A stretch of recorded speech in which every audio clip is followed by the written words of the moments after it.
It's going to be a docu-series. It's going to be about the music. It's going to be about the b-boys. It's going to be about the MCs. It's going to be about the DJs. It's going to be about the lifestyle. A lot of people that put together hip hop documentaries, they don't really want to go and talk to the people who was really, really involved with the culture of hip hop. You know, they'll sit up here and talk to somebody who heard a story, and then also they're not interested into how everything became.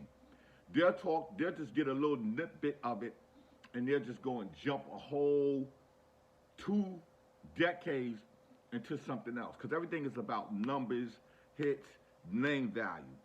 How can you know anything about the culture of hip hop if you don't know who the Cold Crush Brothers are? If you don't know who Grand with the Theodore and the Fantastic Five is? If you don't know anything about the Crash Crew?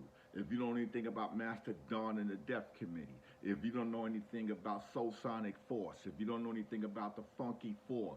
If you don't know anything about Grandmaster Flash and the Furious Five, the original groups, how it started, how it formulated, the L Brothers, where the Busy Bee Starsky come from, the Zulu Nation, Disco King Mario with the Black Spades, the Casanovas, the original Flyers, the people who are still alive that could tell you the story.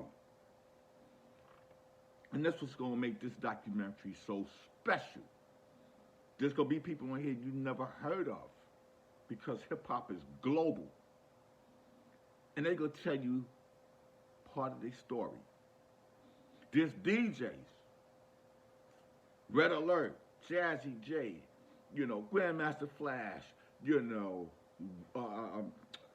Grand with the Theodore, you know, you had DJs like, just to go through some names, Master Don, who's no longer here, Dal C from the Crash Crew, you know, then you got the Disco 4 out of Harlem, you got Johnny One Rayvon out of Harlem, you got Ralph McDaniels, who was part of hip-hop early on, you got the DJ Divine, you got Cypher Sounds, you got the Disco Twins.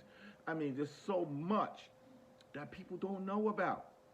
In Brooklyn, for where Houdini come from. You know, we're losing members of hip-hop, but they don't want to explore that. Kango, who just died, passed from UTFO, and them being part of the whole Full Force family.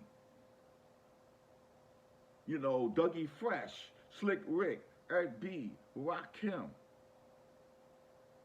Big Daddy Kane, the late Biz Markie, Rob Bass. Where did it come from? How did it start? Nobody want to talk to these guys no more. And that's why we're doing RAPAMANIA, the 50th anniversary of hip-hop, to come out in 2023. I'm asking you all for donations, to please donate. I don't care if it's $3, $1, $2, $5. Your name will be added on as a sponsor, credit producer as part of the project.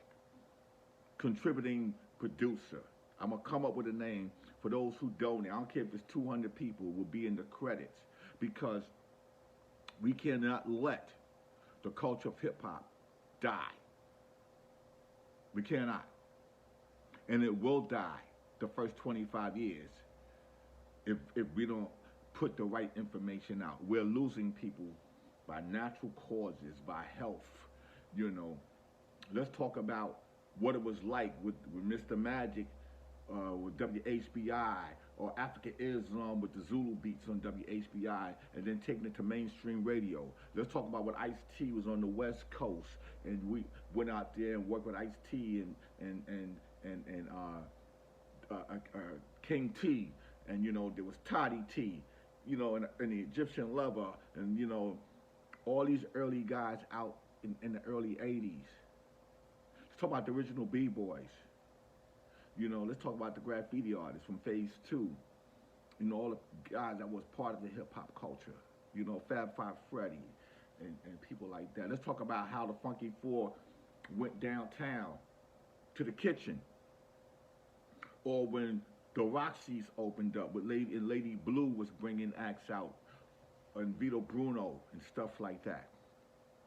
It's important that we give the factuals of what happened between 73 and 79 before the records come out with Kool Herc and Coke La Rock and Clark Kent And then you had all the other people coming up, the L brothers and, you know, the people before the records. It's important. Curtis Blow.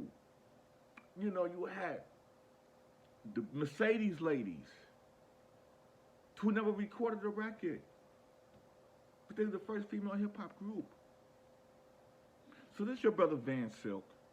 Yes, I'm raising money, and I want you to help me raise money through my Gofundme and make sure that we can put together the proper documentary representing the culture of hip-hop. And like I said, any and all donation help, share with your friends. And we will put this project together because we're going to start filming this summer of 2022 in New York. You know, we have to acquire the music, license, footage. There's people that have footage that we have to pay for. I mean, we have all the flyers and pictures. So at the end of the day, I need your help in order for me to do it the right way. It's your brother VANSILK bringing you RAPAMANIA, the 50th anniversary of hip-hop, the first 25 years. Support. Thank you. I got booties and hats you can wear. I got coats and jackets you can wear. I got belts and jeans you can wear. I got beanies and scarves you can wear. I got buttons and stickers you can wear. I got a lot of t-shirts you can wear. I got a whole lot of shit you can wear. I got a whole lot of shit you can wear.